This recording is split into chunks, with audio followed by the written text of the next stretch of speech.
Expliquez pourquoi vous battez, quel est le sens de votre combat? C'est venu avec le temps. J'étais jeune, chanteur tout d'abord. Si je suis propulsé dans cette sphère politique, je ne l'ai pas choisi tout d'abord. J'aurais aimé chanter dans un climat de quiétude, chanter, composer sur la mort, sur la joie de vivre. Mais hélas, je ne peux pas rester indifférent, neutre au drame de mon pays. Bien avant cette montée de violence intégriste, j'ai été confronté à un pouvoir totalitaire qui m'a tiré dessus en 1988. J'ai reçu 5 balles de Kalachnikov, qui est une arme d'assaut, une arme dévastatrice, à bout portant. Mais à cette époque, quand même, j'avais foi. Je me suis dit, la médecine avance d'une manière prestigieuse.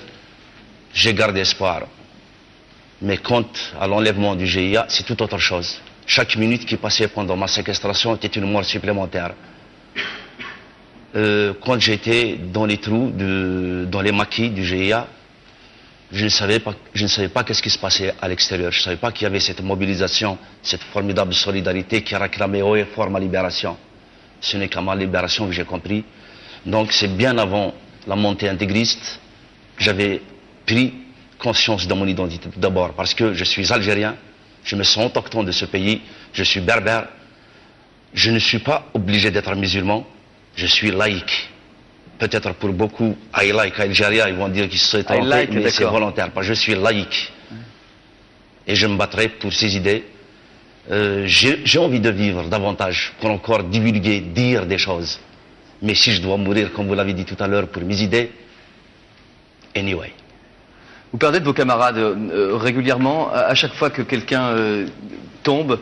Est-ce que ça renforce votre courage ou est-ce qu'au contraire ça amplifie votre peur et ça vous fait hésiter à continuer à avancer dans cette voie?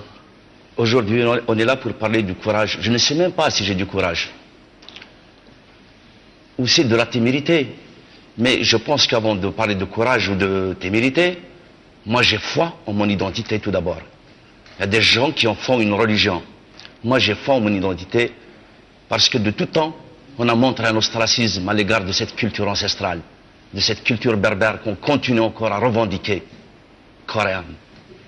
Donc à chaque fois qu'il y a quelqu'un qui meurt, je me dis toujours, je ne sais pas à quel moment s'achèvera le terme de ma vie, mais je suis sûr d'une chose, mon peuple ira toujours dans le sens de sa libération. Donc ça me donne davantage de conviction.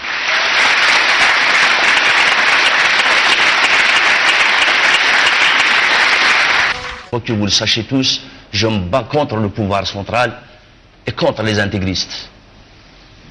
Je ne peux pas oublier les balles d'octobre, je ne peux pas oublier les longs mois d'hôpital et je ne peux pas oublier aussi les 16 nuits de séquestration. Donc je suis confronté à me battre sur plusieurs fronts. Si la Kabylie m'appelle, j'y retournerai. Quant à dire quand, je ne le sais pas. Mais n'empêche que j'ai été pour le 20 avril dernier, j'ai été pour le 15e anniversaire du printemps berbère. J'avais peur. J'avais peur, il y a eu une marche sur 6 km, donc j'étais au devant de la marche. J'ai animé un concert à Bougie, à Tizi Ouzou aussi. L'essentiel, c'est d'être revenu vivant. L'Algérie, tout d'abord, n'est pas arabe. J'ai eu cette chance d'aller à l'école, de comprendre mes origines, de connaître mon histoire. Parce que depuis les années 70 à nos jours, l'école algérienne a produit des mutants. Moi, j'ai eu cette chance d'être né au milieu de la guerre d'Algérie, donc accessible à la langue française. Je parle à peu près, du moins. Donc cette langue m'a permis de découvrir mes origines.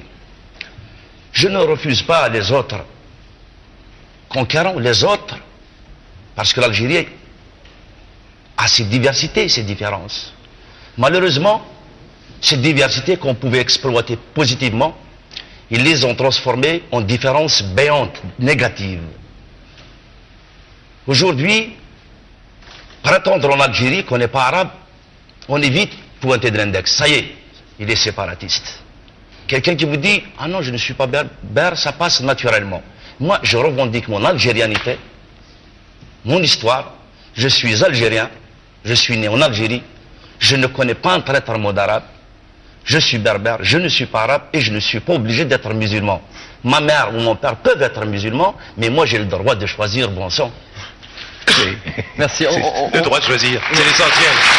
On va conclure cette émission.